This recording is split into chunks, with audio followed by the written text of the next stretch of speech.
Om Shri Satnam Sakhi Jai Shri Krishna. Satsang Varkha Book 17, Discourse 3, Part 2. Guru Maharaj Ji said, "My dear devotees, often at family gatherings we share each other's problems and well-being. Saints also come to our homes to ask about our well-being. Therefore, we must always share our problems with them. They have the power as well as the desire to help us overcome our sorrows and pain. Just as a sick person goes to a doctor and tells him about his sickness, so according to the symptoms, the doctor prescribes medicines to him. In the same way, just by sharing your heart out with the saints, it reduces the stress and one feels relieved and blessed." Guru Maharaj Ji said, "My dear devotees, today I shall tell you all the benefits of being in the company of saints." Lord Ram's dynasty was called Raghuvansh, namely the family of King Raghu and his descendants Dilip. Then came King Aj, followed by King Dashrath, and then Lord Ram. This katha is in relation to King Dilip, who was a benevolent ruler. His fame was known up to Indralok. Once, while he was sitting on his throne in his courtyard, Maharishi Durvasa came there. He was a great tapasvi and tejasvi. He is said to be the incarnation of Lord Shiva and is known for his short temper. Usually, all tapasvis are known for their anger, whereas Gyanis and Bhaks do not have this trait. As soon as King Dilip saw the rishi, he got down from his throne, bowed to the sage and offered him a beautiful throne to sit, and then humbly asked the sage, "My dear Maharaj, how can I serve you?" Maharishi Durvasa said, "I have come to you for a reason. You have to make a promise that you will abide by it. Only then I shall see it." Raja Dilip said, "Maharaj, my word is equal to a promise. A word given by a Raghuvanshi is equal to a promise. A Raghuvanshi's bow also never missed its target. Lord Ram also aimed once and it never missed any target. Lord Ram also used to abide by his promise."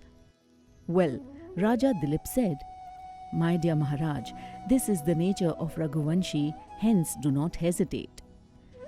King Dilip and his wife Indumati together used to perform satsangs 5 times a day.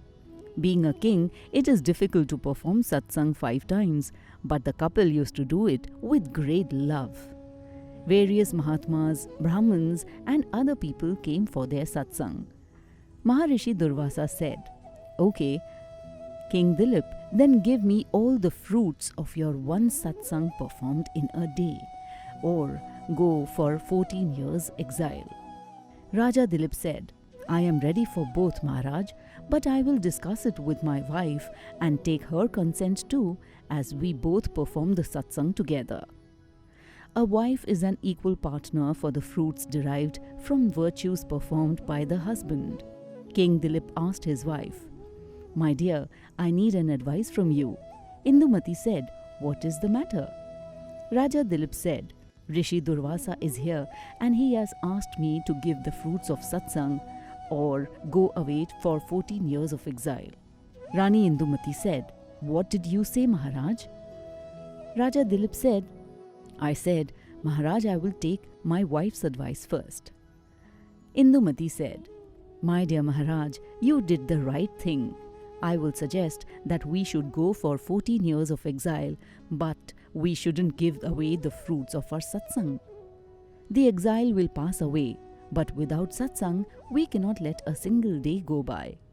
Raja Dilip said, "My dear Indumati, you are great and a strong decision maker.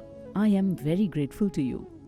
Raja Dilip went to the sage and told him that they would choose to go for an exile for 14 years rather than giving the fruits of one satsang.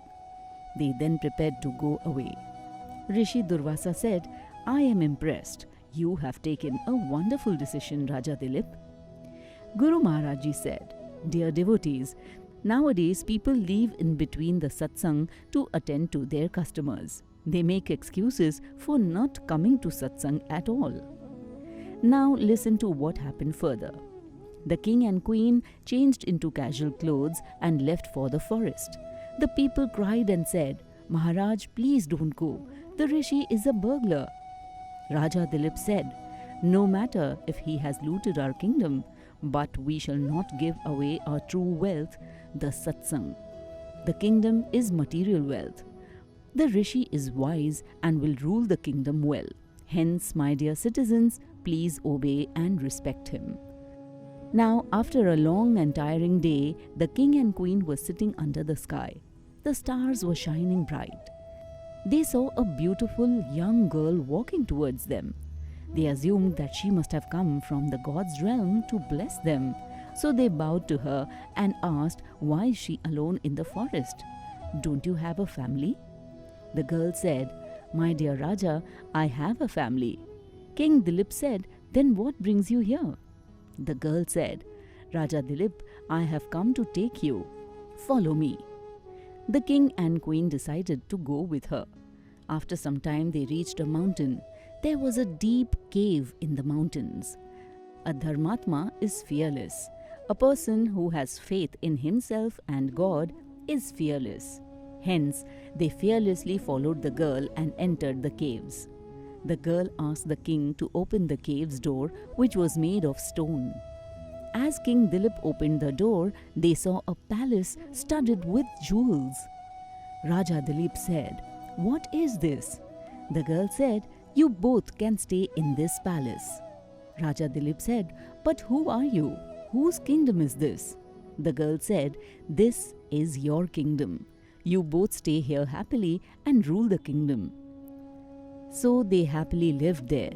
They used to arrange community meals and perform satsang as usual over there. 14 years passed away quickly. One day the girl came again to the king and said, "Come along with me. Your 14 years of exile is over. Time passes fast when we are happy." When they came out of the caves, the girl said, "King Dilip, now can you tell me who am I?"